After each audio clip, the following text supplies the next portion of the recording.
This is the Spartan Podcast, where we illuminate the world of parenting children with autism. I'm CJ, a proud dad to a wonderful 6-year-old with autism. Through my journey, I've discovered the challenges, triumphs, and unique experiences that come with raising a child on the spectrum. Inspired by those experiences, I created this space where parents like you can find understanding, share stories, and learn from each other. Join me as we explore insights, strategies, and support, all while celebrating the brighter spectrum of our children's lives. Now, let's dive in and cast light on this path together. Joining me today is David Hoyt, a good friend of mine for a couple of years now, and he's going to give us a really deep look into the world of step parenting children with autism. And I really hope that this is able to reach a lot of people, because being a step parent is a big deal as it is, let alone coming into the life of a child with a disability who has issues connecting with other people, and then learning to love those children and learning to be there for them. And it really takes a special person to be able to accept them, learn how to communicate with them, and get on their level, and to be a parent to that child. Dave, thanks so much for hanging out with me today. I appreciate you having me. I'm glad to be back on a different show, a whole different, no pun intended, a whole different spectrum of podcasting. It's cool. I haven't done this. I think you and I haven't done this since probably the fall. And I haven't done anything with podcasting with my previous podcasts in six months or so. So I'm glad to be here. Yeah, I'm pretty excited about this, and this episode's actually important to me too, because I have a girlfriend of my own. We've been together for about 2.5 years. She's a pretty big deal in my son's life. He's really accepted to her and taken to her, and sometimes getting to know each other and like trying to get on that level. And I've had him for his whole life, 6 years now, and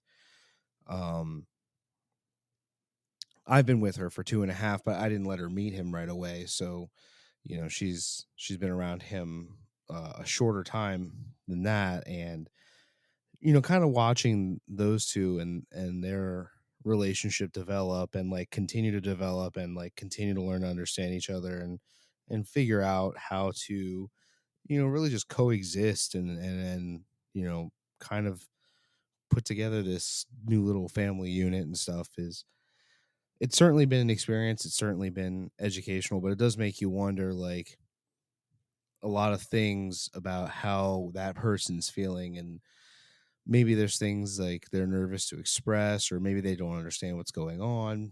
And I remember people listening might know from the first episode of this show with Gary Martinez Jr., I had said that when I first found out about Logan and everything, like, I felt super alone because I didn't know parents who had kids with autism, and I didn't have, like, I had support, like I had people who were there and willing to be like a part of that, but I had nobody who really understood what it was like to be a parent. So, well, not just a parent, but a parent of a kid on the spectrum. And so that just feeling of aloneness was a struggle for a long time. And I can't imagine how that feels for somebody stepping into the role as a step parent.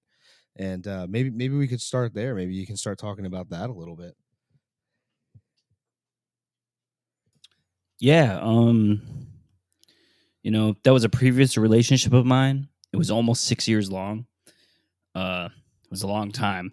Don't really open up about it too much. I'm going to do it publicly.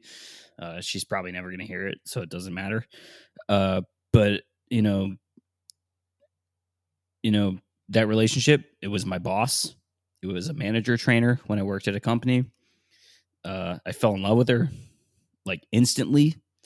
and she had a 1 year, I don't know, 11-month-year-old kid.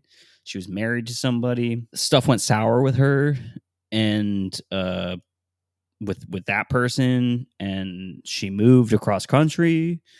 We kept in contact. We fell in love. I asked her to be with me. My brother was leaving my condo that I was living in Southern California. And I told her, I said, your kid's in Southern California. You guys are volleying this child every 60 days back and forth from North Carolina to California. And I said, just move in. Like, let's just see how it goes. And he when he finally, like, I remember the first day that he like saw me, like, in the house, like not in where we were working or anything like that, because I've seen him a couple times, like in a stroller or something like that with his dad and all that stuff. And I was just like, oh, cool, cute kid, blah blah blah. And but there was a point in time where within the first year where he wasn't talking. It got to a point where he was like 2.5. We were together for like a year, and he wasn't talking. It was just like screeching noises, echolalia, stuff like that. And her father actually was like, he's a psychologist, and he was just like, I think there's something going on here. And she rejected it for a couple months. And then when he was starting to get into like daycare and preschool, she looked into it, and we went in the San Diego Unified School System, did IEPs, hours and hours. Like, I'm talking like 30 hours of this and that, and then on top of it, hearing tests, vision tests, all this stuff. And these people were like, there's something going on here, and it's probably like, stage 2 autism. And she was broken, and I've never dealt with that because I was a stepdad back in 2008, 2007, 2008. I was like 20, 21. I was 19, 20, 21. And I was with a girl with a kid, and it was the first girl I ever lived with. And I was like, dude, I want to be a dad so bad. So like, I'm going to be with this girl. And I thought about that, and I was just like, I'm not going to reject this. Like, I'm going to go full speed into it. And on top of the having her life, like, she wanted to move back to California because she wanted his life to be stable. It was a decision that we both made, but like, she moved in, that stuff happened, all of that, and we did it together. His father was incarcerated for a while, federally incarcerated, so like, he wasn't in the picture. There's a lot of other stuff. I'll never divulge his name. I'm not gonna screw that guy over. But like, there was a lot of stuff that happened, and he just wouldn't talk. And there's a lot of stuff that happened, and we finally found out that was the case. And I told her, I said, I'm 100% here with you. Like, you're the woman I want to be with, and I love your kid. And he was 2.5 at the time. And when we broke up, ultimately, I'm sure we'll probably get there, he was 7.5. So like, I spent a long chunk of this kid's early life raising him and going through many experiences of, frightful stuff. And like, I have no idea how to navigate this. Like, I've never done this before. Like, like, the person I was with before that had a child was neurotypical, and he's 19 now. Like, it's kind of crazy to think that, it makes me feel old. But she we navigated it, and I was there for her 100%. I was there for him 100%. And I was willing to do that because I don't have any kids naturally.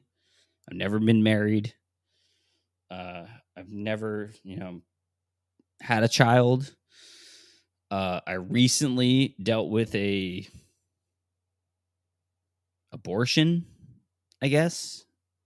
Two people in their late 30s, early 40s dealing with that, and it was pretty traumatic, and it was sad. But like, I've always wanted to be a dad because my dad died when I was 24 in 2013, and he was a good dad. He was a good guy. He was emotionally unavailable, but he was a good guy. He taught me how to be a good person, and I I yearned for it. I was like, I want to be a dad. And the relationship developed with the kid that he was, and I fell in love with him. And obviously her too in that life. But we did our best, and the first and foremost, I want to say kids with autism are a gift. Absolute gift. Like, I I almost think that they're real people, and they're not like us, flawed, normal individuals. Like, they're real people. They love unconditionally, and they're beautiful kids. And yeah, like, I mean, that's the beginning of that story. I'm definitely gonna go deeper in it, but like that's the beginning of that story. That was a lot, man. And I 100% agree with you that the little ones on the spectrum, they really they touch you in a different way than other kids do, where you interact with other children and it seems very status quo, and then you have a little one who's on the spectrum, and it's an entirely different emotional roller coaster with them, and they do everything so genuinely, so bluntly and blatantly that you never have to like question their intent. They constantly wear everything on their sleeve, like honest to a fault, you know. And Yeah, even when they're they pu- they're try to they're lie, they're pure human beings, man. Like, yeah, the ego is not there. There's no ego. That's the thing, is that there's no ego. I it's not watched that I wa- it's not that there's no ego there. It's there. It just presents itself in a very upfront fashion. Like, they have their individuality, and because they're not like robots. They just there's just the no, world is not different in robots. their eyes, like. And when you watch them and like you see them process, and then their reactions, and like those moments where like you understand that they understood everything the way you did, and you have those brief moments with them, um and you connect for that short period of time. And it's not that you're not connected to them always, but like in those small moments where like you're on the exact same page. I don't know, it's a lot different than dealing with a neurotypical child, where like I guess the best way for me to explain it on my end is a lot of people are like right now at my son's age are celebrating their kid's first home run. I just got to take my son fishing for the first time, and he caught one on his own. And neurotypical kids are doing that at the age of 2 and 3 years old. My little guy is 6, and I finally got to go with him. And maybe 6 months ago, he spoke in his first full sentence to me. And maybe 3 months ago, I had my first real short conversation with him. And these little milestones they just make you so proud.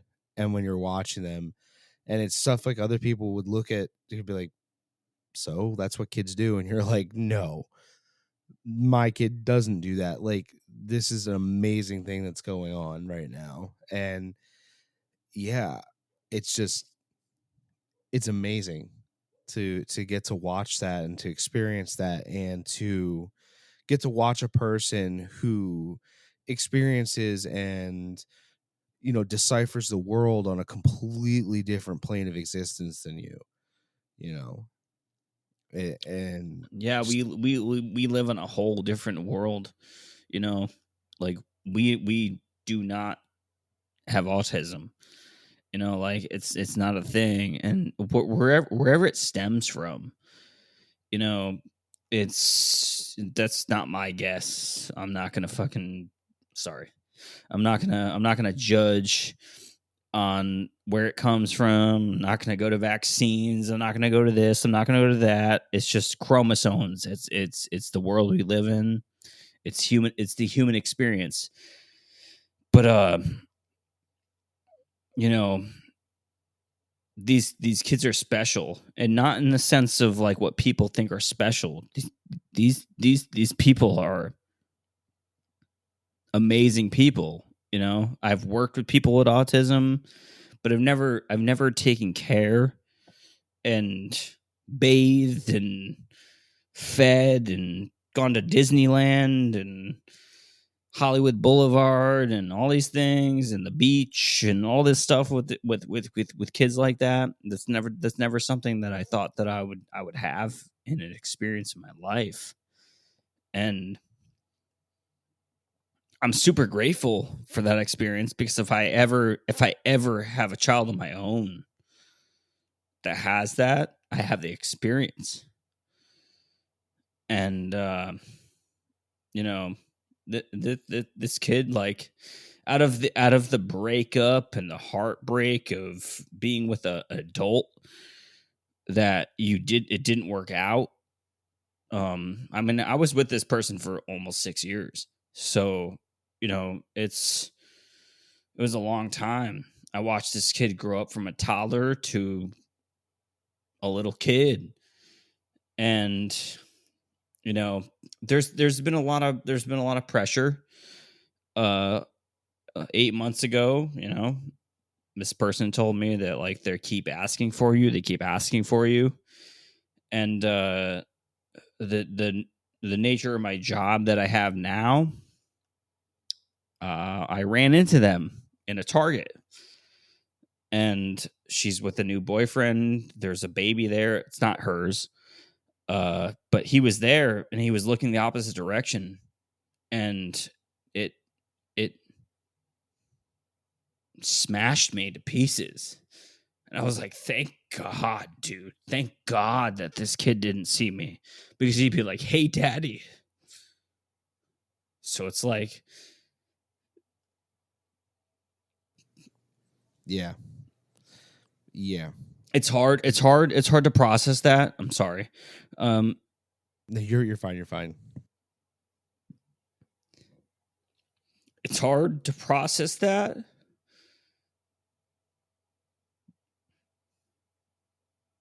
because I was his world. Yeah, man, they teach you to love in a whole way that you never thought was like a thing. Like, you grew up loving human beings and understand what that is, and then you encounter one of these little guys with autism, and you learn how to love in a whole new way you didn't know before. And I couldn't imagine. Being separated from mine. So, my heart goes out to you in that situation, man. That's got to be really tough. It sounds crappy that, like, I miss him more than her. because we're adults. We're adults. We're both in our 30s. We have our own stuff. We have our own problems with each other. And he's an innocent. I don't think that's crappy of you at all. I think that's a very natural reaction to you have like that bond with him. You know, I don't miss my ex ever. I miss my son all the time when he's not with me. So I 100% understand what you're saying there, and I feel like it makes total sense. You know, you're missing the kid, and I get why like you can't go back and and be a part of his life on that level too, because that's not a concept you'll ever be able to explain to him. You know, that was one of the things I had talked to my girlfriend about before I had introduced her to my son. I was like, if that's what if we're going to include him in our relationship at this point, I need you to understand that if something happens between us, I won't ever be able to explain it to him. He will never understand. So it's definitely hard on both sides, and I'm genuinely sorry you have to feel that way, you know, on the day to day. But it definitely sounds. I'm grateful for it.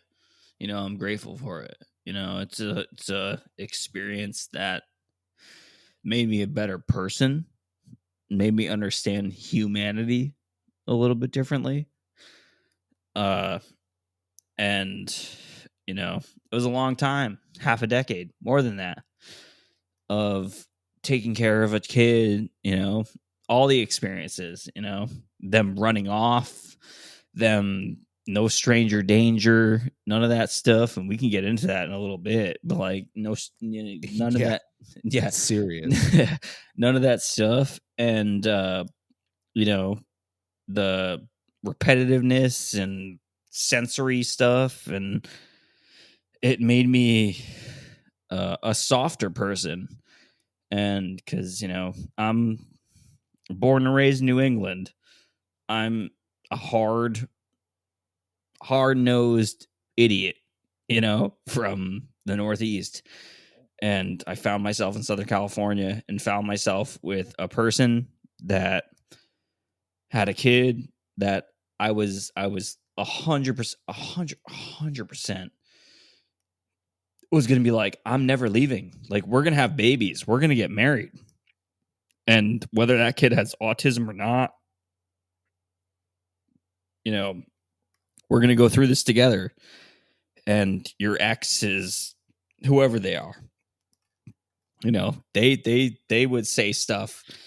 I don't even want to say it on the show because like horrible things about their own child. And it hurt my heart, because I'm like, damn, dude, I didn't even sire this kid. Like this is someone that I love and someone that loves me. And we've had many experiences, and it taught me how to be a more gentle person, because they're normal human beings don't know how to control their emotions at all. But when you deal with a kid that has this, they don't understand mom's yelling at you because you're in the way of dinner, or you're jumping on the couch, or you're doing this and that. And like normal kids do that, but when they got to a point from nonverbal to screeching, nonverbal, not walking right, not doing anything, to having a like not a full-blown conversation with me in their bedroom, which was most recent, which was back in the fall of last year, why they're sad and why they're hurt and why they're mad at mom or why they're mad at me or why they're mad at dad and stuff like that. But dad wasn't really in the equation of that because I've asked him. I've been like, are you like, did you have, like he'd see him every 2 weeks on the weekends for an hour. It was supervised. And I would be like, did you have a good time? And he just wouldn't talk to me about it. He just shut off and went back to the tablet. But like when things would happen in the home and things would happen in, mom's yelling at him, mom's mad, mom's stressed out. She was a restaurant. I think she's still a restaurant manager, but she's a GM of a restaurant and she's stressed and she works a lot and she's had her own stuff and, and she would yell at him and stuff like that. No fault of her own. Nothing, no shade to her. She's a beautiful human being. And I forgive her for everything that's ever happened to us. But, walking into his room while he's sitting in bed and like hiding under the covers and crying. I'm like, what? Like, what's wrong, dude? Like, what's wrong, bro? And he's like, mom's mad at me. And I was just like, watching him go from nothing to that, to like express his emotions. I was like, dude, this is the most beautiful thing ever. Like, I can be there for that person. And like I said, I don't have any children of my own. And I've been a step parent twice since 2006. So it's like, like it's a beautiful thing. I love my own children, whether it had autism or not. But like watching him develop and go through that was one of those things that's like, I'm making a difference here. Literally, I'm making a difference here. Like, he knows I love him. And back at Christmas, I wasn't in California. I had some unfortunate events happen to me where I had to go home because I'm originally from New England. So I had to go home and I had to stay there for a bit and get my things together and my life together. And on top of that breakup, and I don't know if it was baiting, no shade to her again. But she said on Christmas, he asked where I was. Where's daddy? Where's daddy? Because I was that in his eyes. And it's brutal. Because that'll rip your heart out right there. Oh yeah. Yeah, with a knife, man. Like, it's just like it's like you get gutted. And whether it was true or not, I can't speculate on that. I think it's true because I know the relationship I had with him. We've thousands of days of being together, like 1900, 2000 days of being in that kid's life. And he's a beautiful person. He's so smart. Like, this kid's going to be a banger musician at one day. And it sucks that I can't be there for that. And it sucks that I can't be there for him anymore, because from, changing diapers to picking them up from school to bringing them to get gelato, ice cream, Disneyland, like whatever, going to the beach, like here where I live, it's, you go to the beach, you hang out, southern, like where I live in Southern California it's a surf city.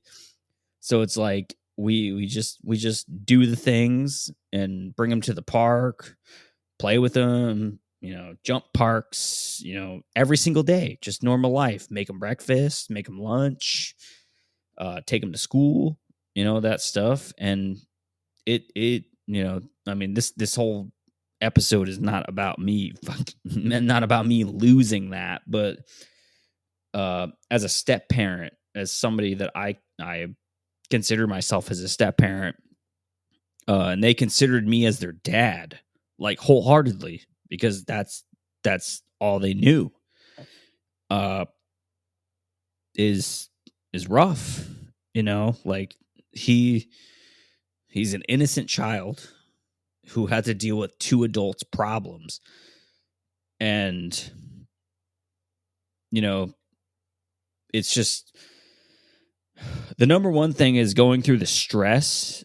And like I wouldn't say I was stressed, but number one thing is going through the stress of um watching his mother like go into denial of being like, how is this happening?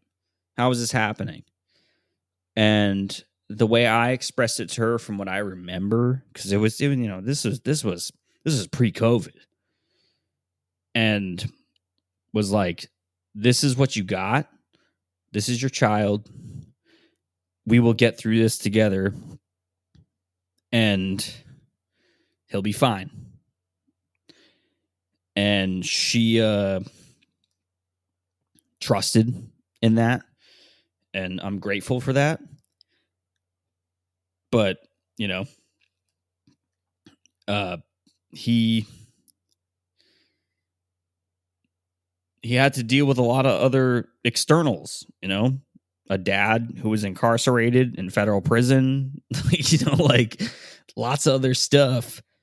Yeah, it sounds like there was like a lot of really different and very like specific circumstances. And you said before, like, you don't want to make the whole thing about you and whatnot, but honestly, like, I'm kind of glad you did, because this is really illustrating for all the people out there, because a lot of us do end up as single parents at some point, and it really elucidates for these people that, like, when you bring someone into these children's lives and they touch them in a completely different way, and you're really demonstrating out here like what that bond is like, and the emotional roller coasters you guys go through when those things come to an end. And it's great that we're talking about it. It's very sad, but it's great that you're bringing it up. Yeah, it's something I never really expressed other than like my brother, a couple close friends, my mom, uh it's something I haven't really talked about. And we broke up in November. I had a really series of unfortunate events that happened. Got into a bad car accident. I mean, you and I have talked off of this about that. I'm grateful that I walked out of that with a couple cuts and not dead. He was there for that. He was there at the accident scene. He wasn't in the car, but mom brought him there and he flipped out. And that was her thing. Like, that's not that there's no blame there, like that's that. But like, he had consistency for a long time, half a decade, a little bit more, almost 6 years. And the biggest thing to open up about it is that, like, these kids, like all kids, neurotypical, autism, Down syndrome, whatever it is, all these kids, they're kids. We were kids once, and we were extremely fortunate to get through life without having a disability, without having something like that. Like we were scot-free. Like, we might have had our own drama.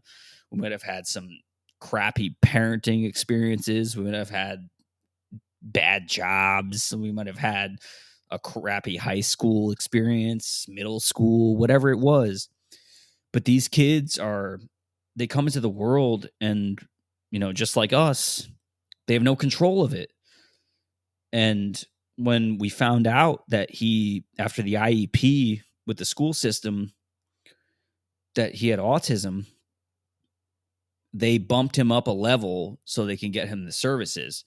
And, I've spent hours, hundreds of hours of ABA, OT, speech, hearing, tons of stuff.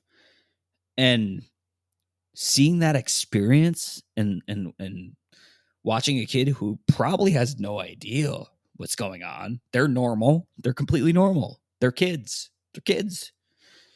Watching them go through that stuff is it what I don't know. I'm not him. So I don't know if it's traumatic or if it's different or if it's anything from what we experienced. But the biggest thing is that like you accept the fact that your kid is special in the sense of not being special. I don't know if that makes any sense.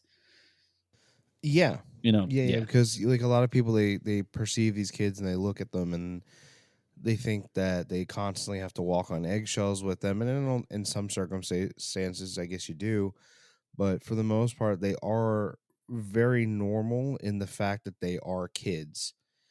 And the part that's not typical is how they process and how they see things and how they experience things and how they express emotion and their capabilities of handling emotion. So I end up with meltdowns and the sudden like screaming just because they can't compute, I guess is the right term there, and they can't process and they can't compartmentalize and rationalize, and it's just a very pure I'm happy or it's I'm sad, or sometimes they don't even know how they're feeling or why they're feeling it. They just are feeling it. And yeah, it's a ride. And like you mentioned with like, all the different therapies and OT and speech and trying to communicate with those people to figure out what you can do. I can't tell you how many times I've asked, different people about, well, all right, I'm glad you're working on that with him, but like, what are you doing? Like, can I do this at home with him? And then just the lack of communication there, but you continue to see the progress and you're like, all right, I'm not going to question it because whatever they're doing is working, but you kind of always feel a little bit like maybe you're not doing enough. And yeah, it's insane. And you know I mean, just something as simple as going to like the dentist, like they were most dentists were recommending the papoose, like, like locking them up by their arms. And I have extreme dental fear from experiences in my life. Like when I was like 9 years old, they pulled 6 teeth in the same day just to get braces to go. And like, I don't have autism. And that was traumatic. I'm 37 years old, and it's still like one of those things like, dude, I hate going to the dentist. It's a terrible experience. And, he needed a filling 3.5 years ago. And we brought him to the dentist. We thought it was a good dentist. They were supposed to be like gentle with kids, and they drugged him because it was the only way they could do it. And when he woke up, it was like probably one of the scariest things I've ever seen. Because I was all like, hell broke loose, didn't it? yeah, I don't know how to handle this. And she's screaming at me to come in the room and make sure it's okay. And I'm like, how do I do that? Like, how do I do this? How do I navigate this? I have fear of these people, even though I'll they're tell you there for, what, even though they're it there for the definitely sounds good. like it definitely sounds like your ex could probably use some guidance when it comes to dealing with this, because you've expressed multiple times now throughout the conversation that she resorts to like screaming and stuff pretty frequently. And in my experience, they don't respond to that. And then like if it's a high emotion situation or they're fearful or they don't understand, when you get emotional like that, it just makes everything worse for them. Oh, you know it heightens all their senses because they're sensory overload. They're kids who, every time we go to Disneyland or something like that. I've been to Disneyland, I live like an hour from Disneyland. So like, you can go to Disney. We would go to Disneyland 3 times a year for 5 years. And we'd have to put headphones on him when he's in rides. We'd have to put headphones on him like, all that stuff, because he'd not flip out or anything like that, but he would you could tell, like, you wait in line for 3 hours. Like, an autistic kid is not going to wait in line for uh, a Toy Story ride, you know. And fortunately, Yeah. Disneyland is a place where they allow a disability assistance program, and, you know, let you cut the front of the line, let you schedule a time where you can walk up to the line and let you in, because there's no way a kid like that who has some type of sensory thing, you know, and the sensory thing is a whole different thing from what I've experienced. Is if there's too much noise, it gets crazy. If there's no noise, they do it themselves. I've watched him for years on a tablet go from 15 seconds on a video to 17 seconds over and over and over and over and over for hours, because that's what soothes. Yep. And Yep. they do that. And to an adult, you know, living there, trying to either watch a baseball game in the background or make dinner or have a conversation, it becomes annoying. And you sit there and you're like, what the hell, man? I can't even think. But like, that's the only thing that gets them through their day. And, you know, sometimes I would just sit there for, like, when I was off for like something like that, and I was watching him, or, you know, she was at work and I was home. I just sit there and be like, it's so meticulous. 15.36 seconds to 16.2 seconds. That's genius mentality. That's why I say, like, these kids, any, like, especially autism, these kids are probably more normal than us, because we're crazy. Normal people, we're insane. We do dumb stuff all the time. And he never did dumb things. You know, he was a genius, you know, and that's a gift. And I think that these kids are you know, I'm not a big believer in God or anything like that, but I think these kids are a gift, you know. Yeah, dude. Yeah, and you know that whole thing with like the repeating. My son does that too, and I do like thinking about it. I do remember when he first started doing that behavior. Yeah, it got annoying. You're sitting like, oh my god, I can't even hear my own self think. I'll tell you what, I don't even hear it anymore when he's doing it. I'm so used to him doing it that I don't even hear it. But my girlfriend is at that point where she still hears it, and like she's kind of going through those stages as well of like, well, this is like, I understand why he's doing it, but man, how do you do that? Like, that drives you crazy. It's like you stop hearing it eventually, you know, and it's just part of the background noise, you know, Yeah, you know. you you don't deal with it. You just learn to live with the noise in the background. And, you know, it's them, you know, it's what they want to do. You know, they want to watch Ryan's World for 3 hours, and you're like, no, dude, like, I'm not doing that anymore. Like, I'm not watching some family exploit their kids on YouTube because you like to look at toys.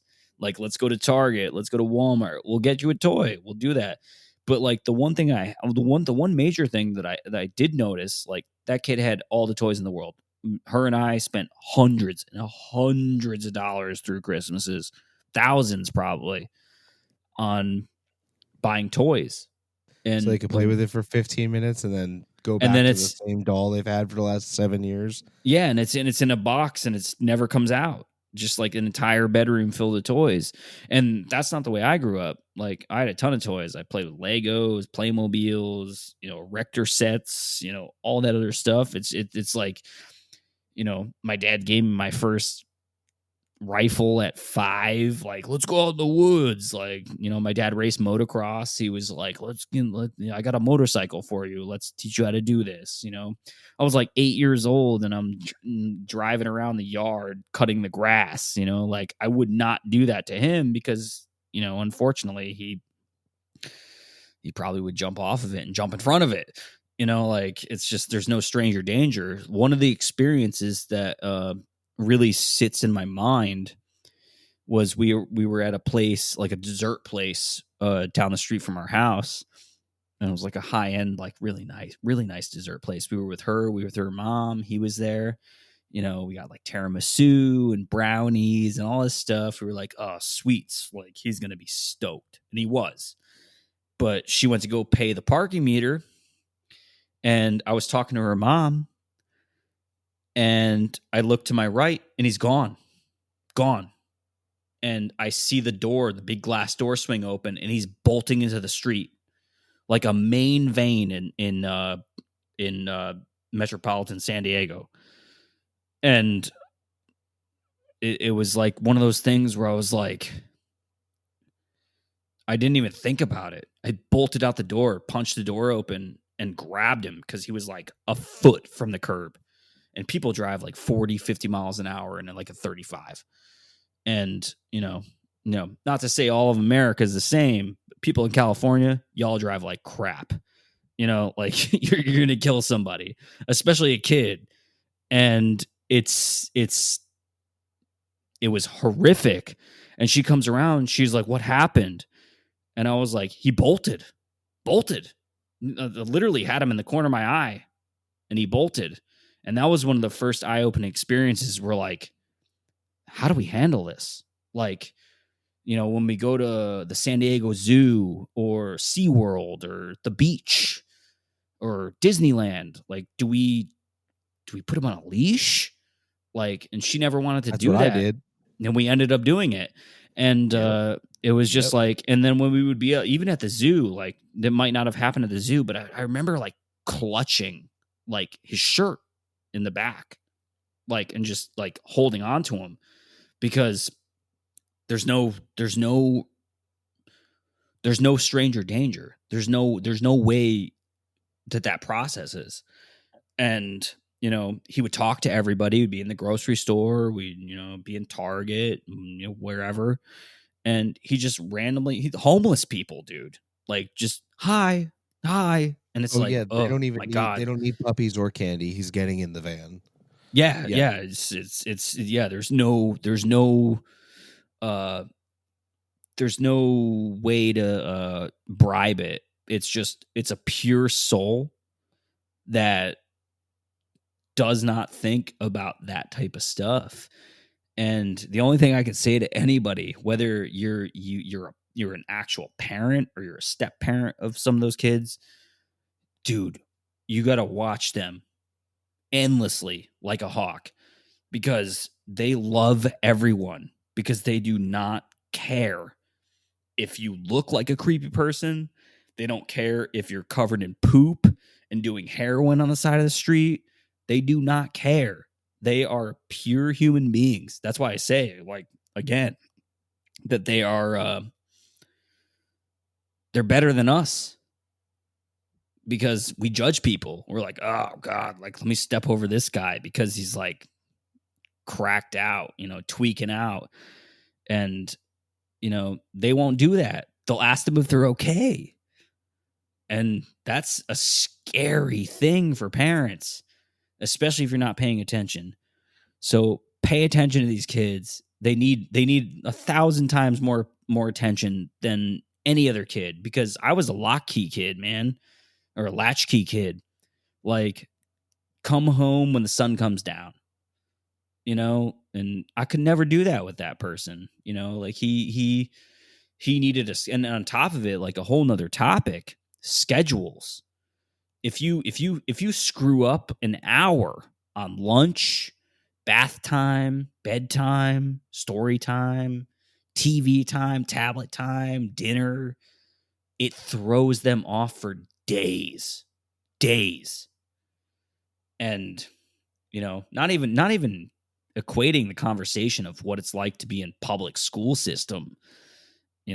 Like, it's, he had an aide every day because he would run off. And while these kids are extremely special, and not in the sense of just like special, like I reiterated earlier. But these kids need all your attention. You can't have BS in your life if you have someone that needs you that much. Like the way we grew up, you know, you go out skateboarding until 3 o'clock in the morning, or, you know, drink a beer when you're 14 and your parents told you not to, you know, oh, come home at this time. Like, we have a whole different experience. These kids are, you got to cherish them. Cherish all your kids, no matter what, neurotypical or not. But like, these kids are gifted and beautiful people, and that's why I will reiterate again that they're probably better than us. You know, like you know. I hear you. Definitely in some aspects. You know, I do have a couple of interesting questions. I think after hearing you talk about all this, um, clearly, clearly you had a parent-child bond, and blood Yeah. really wasn't in the equation there for you.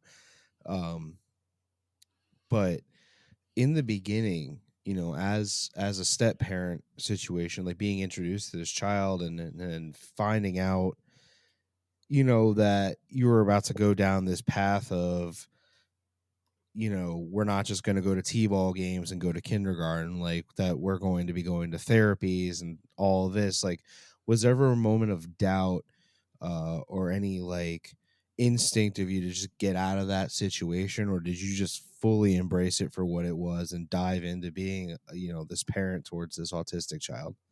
Not once. Not once, because I loved his mother. Okay, that makes sense. I feel like it's pretty normal though. Um, would you agree? In any case, that like maybe it would be like normal for a potential step parent to finally like see that situation and be like, "Wow, what am I signing up for?" You know? I don't know. I know a few people that probably wouldn't have signed up for it. You know, I think it takes resolve. I think it takes sacrifice and things that have happened to you in your past where you can rationalize. You know, I lost my dad in 2013. You know, I was in a touring band for a long time. I was in multiple touring bands for a long time. And, you know, sacrifice in relationships, quitting jobs, not making money. And it sounds arbitrary, but like those types of things. I mean, when I first moved out of my, like, you know, like I mentioned a little bit earlier, when I first moved out of my dad's house, uh, you know, I was, uh, and I met an ex girlfriend who had a like a 9-month-old kid, and I knew her previously. Like, we were kind of like friends, but like I didn't think that we were going to become a relationship and move in together. I helped her move into her apartment that she got in a town in Connecticut, and she told me not to leave, and I was 19. So like I think I've always had that, and it might be a little bit of trauma. Nothing against my mother, but my mom kicked me out at 12 or 13. 13. My mom kicked me out at 13. And I went with my dad. And I think there might be something that's underlying there where I'm like, I would never, not any, nothing against her. I love my mom. I talk to her multiple times a day. We've hashed it out. We're both adults. Um, you know, forgiveness has happened, you know, regret has happened.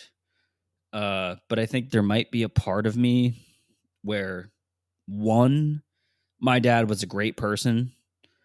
Uh like I said, emotionally unavailable sometimes, stubborn, but a great person, a great director. And my mom kicked me out.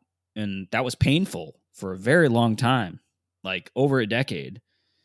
Uh, and I think I never wanted to do that to a kid, whether it was mine or not. And I think that might have like built itself without me even knowing in my head that I'm gonna love somebody that I love no matter what the situation. You got a baby or a 5-year-old, like, I'm at the point in my life now where I'm pushing 40. So probably going to find somebody that has a kid already. And I've accepted it, and I've done it twice already. And that's what I did with this previous relationship. And I never wavered from it. I was just like, I will accept anything that happens. I love you for you. I'm here for you. You have a kid. It's not baggage. It's not extra. It's just, that's the nature of the beast. We're human beings. We make kids. And I think that's where my mind went with it. Okay. And I think something out there that would be invaluable to a lot of people, if you were to give like the top 3 advice points for someone who's about to become a step parent for an autistic child, when they're stepping into that role for the first time, what would be like the top 3 things, like piece of advice or things to expect, or just anything you would want them to like self-actualize about that would really prepare them for what's about to happen inside that relationship? Massive patience. That's number one. You're not dealing with the way you grew up, and if you're going to use your ego and go through that with the way you grew up, it's not going to last. Care, understanding that these children, people, adults that have autism, you're dealing with people that are human beings, and whether they function the same way and perceive the things the same way, you just come at them with the same respect that you'd say to somebody pumping your gas or checking you out at the grocery store. How you doing? Hope you have a good day. Thank you, this and that. And if they recept it differently, don't look at them weird. Don't look at them as like, oh my God, these people are super different, because they're not. They're humans. And the third, just love the hell out of them, because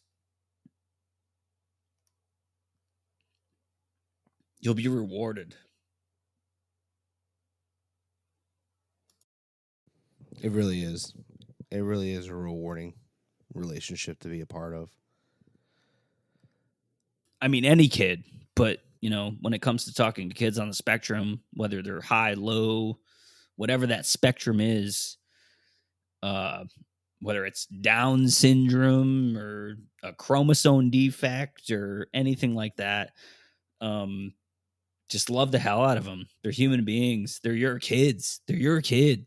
And if you're gonna be a woman or a man stepping into that situation, just know you're walking into that situation, and know it's not going to be easy.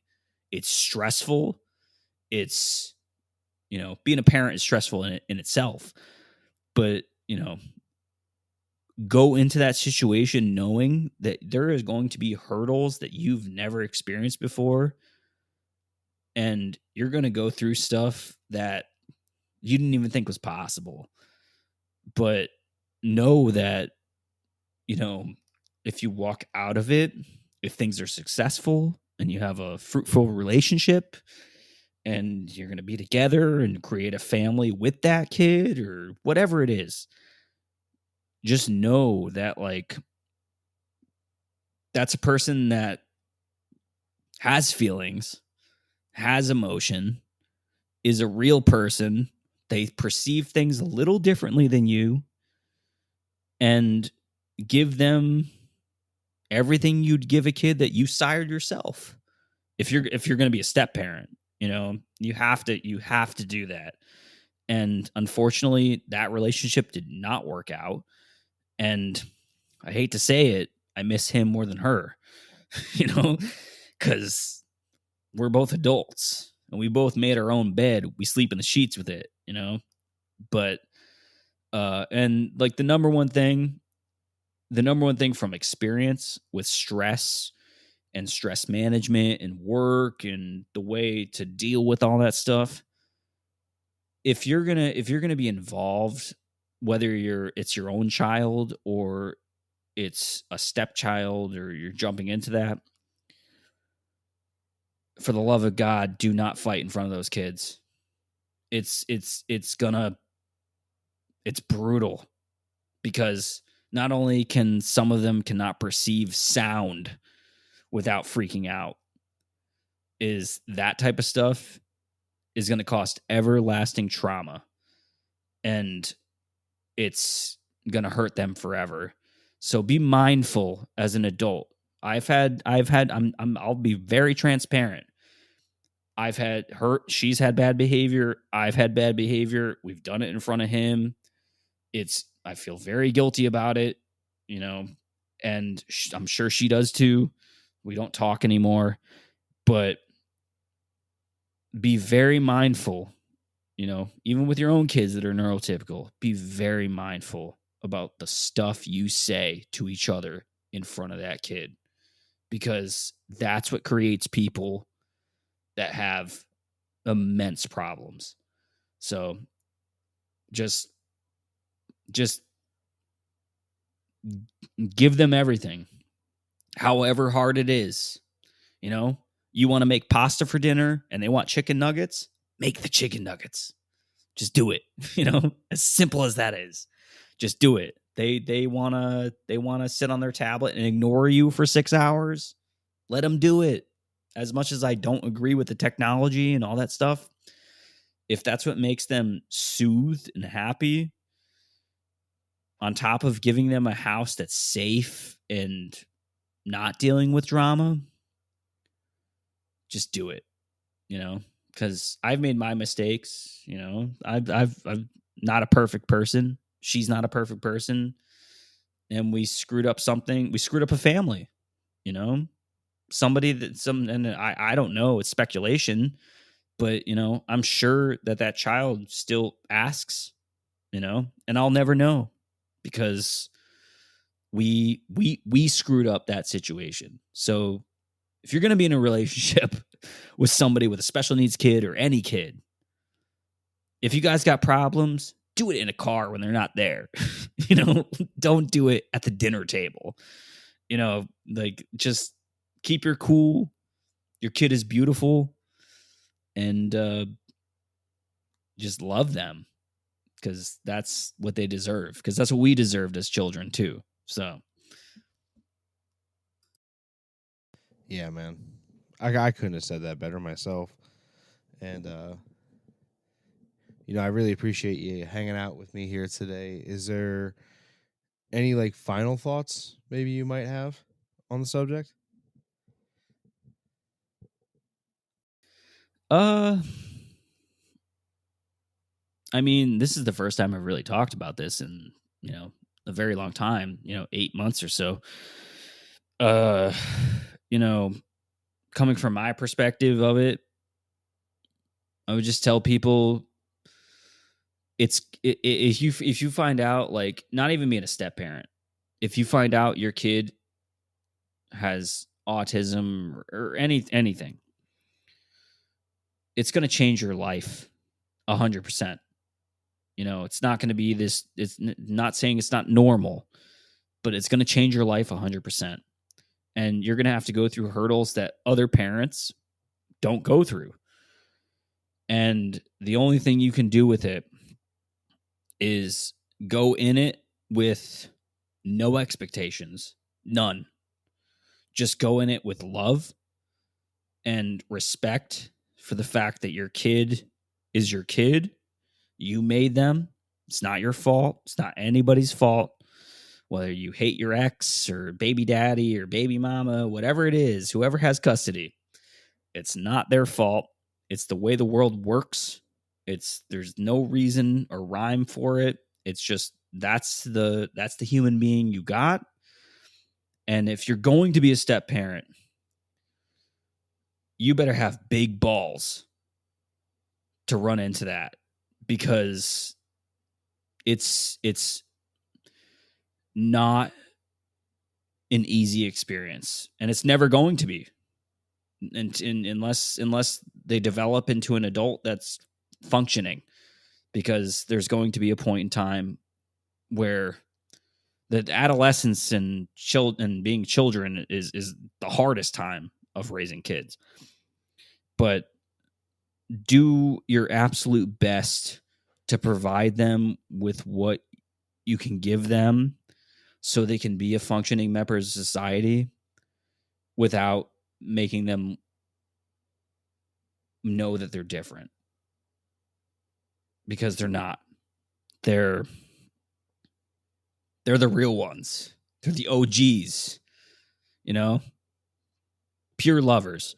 So just as hard as it is for anybody that's dealing with this right now, any stepdad, stepmom, parent, co-parent, whatever it is, you're going to get through it. Your kid is beautiful, and just do it. Hit the grindstone and do it. That's awesome, man. Hey, again, I really appreciate you hanging out with me today and sitting here and having this conversation. I appreciate being here, man. This is a whole different experience. I'm used to doing conspiracies and music and all this weird stuff and, creepy things. I've never really expressed myself on a personal level with stuff like that, because this is a very personal thing for me. Yeah, it's very real. It's very real. It's very deep. And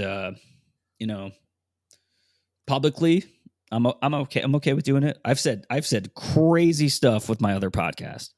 Like crazy stuff, jokes, dumb things, out of comedic relief.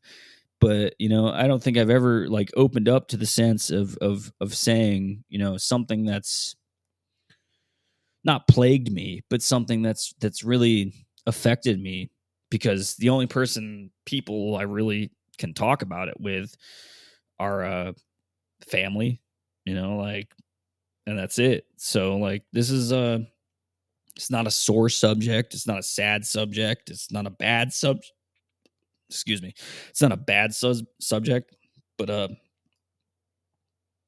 it's a real subject and something I'm still dealing with.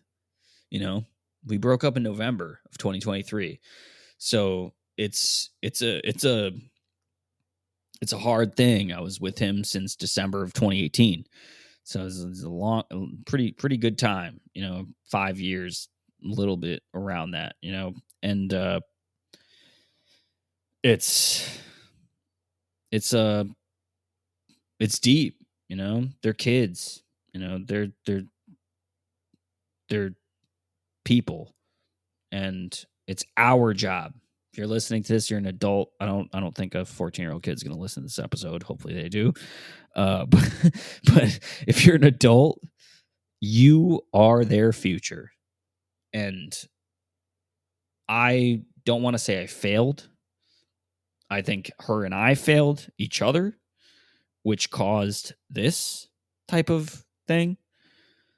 But you are their future, and the way that you handle it and the way that you go through it is the way that your child is going to succeed in life. So, and that's coming from somebody that's never had a kid. So, if people want to be like, oh, Dave, this guy has no idea what he's talking about, I kind of do, in a sense. And I love everybody, and I really hope that at least some experiences, we didn't even scratch the surface of it. I hope that it helps people to rationalize and look at, how to live life as a good person with a little hero, in your life, whether it's a girl or a boy, whatever it is, just do it for them. Screw your ego, and screw your sadness, and screw your, oh, why did this happen to me? Why is this happening? Just win and do it for them.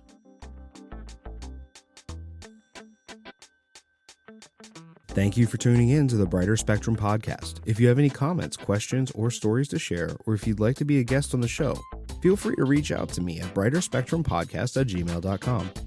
I'd love to hear from you. Until next time, take care and keep shining a light on the journey of parenting. Thank you for listening.